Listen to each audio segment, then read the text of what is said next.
Państwo na lewo nazywało, że to jest ten wielki Big Bend, ten największy zegar. The Poland team hearing in their own language all about Big Ben. For while England were training hard this morning, their visitors were relaxing on a guided but rain-soaked tour of the city. It was a welcome change for the Poles who, just 3 hours after landing in Britain last night, were stripped and training at Arsenal's Highbury Stadium. There we spoke to their manager, a man quoted as saying that his team are determined to win at all costs, but a man we found in not such a belligerent mood. We have come here to play football. We go to Wembley knowing that not many people have won there, but really, all we want is a good sporting game. What do you see as the main threats to the Poland team, Mr. Gorsky?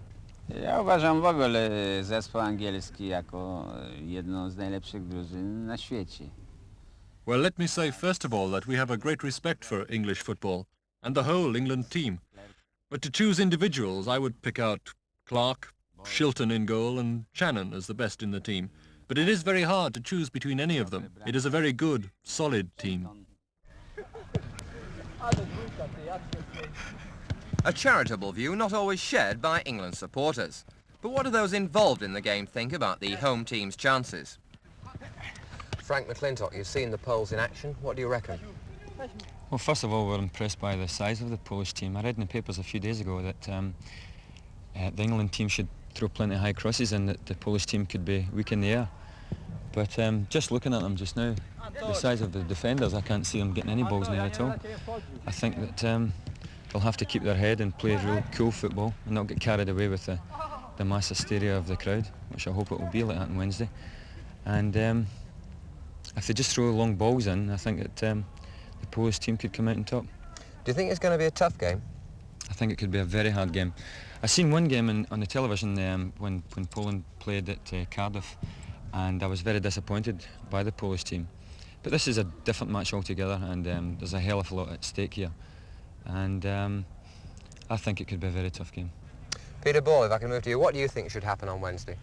Well, I agree with Frank that they should play cool football, but I'd be very surprised if they do, because if Poland had been accused of being a dirty side, I think England over the years have been an equally dirty side, and they normally tend to bang the ball into the air in high crosses. That's been their stock tactic for the last 3 or 4 years, and I see no evidence that they'll change now.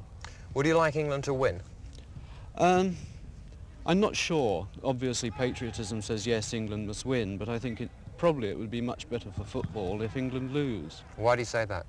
Well, because football's in trouble at the moment in this country, and it's in trouble because of the consequences of that 1966 World Cup win, the tactical moves that have come in, the defensive play, the destructive play. It's become a boring game to watch, and I'd trace a lot of that to England's World Cup success. Now, Terry Venables, as someone who's represented England at every level, do you think it would do them good to lose on Wednesday? No, not at all, no. I have to disagree completely everything that's been said here. But I can't see how he says the game has got destructive. You know, I feel that this year, possibly this season, it seemed to me the cleanest I've played in for a long time. But that's digressing slightly. I feel that going back on what Frank says, I think Sir Alf is very, very well aware that there's a possibility of Hearts overruling the Heads, and I think it will make them very, very aware of this when they go out on Wednesday. Now, if Poland do win, what do you reckon to the chances of Sir Alf?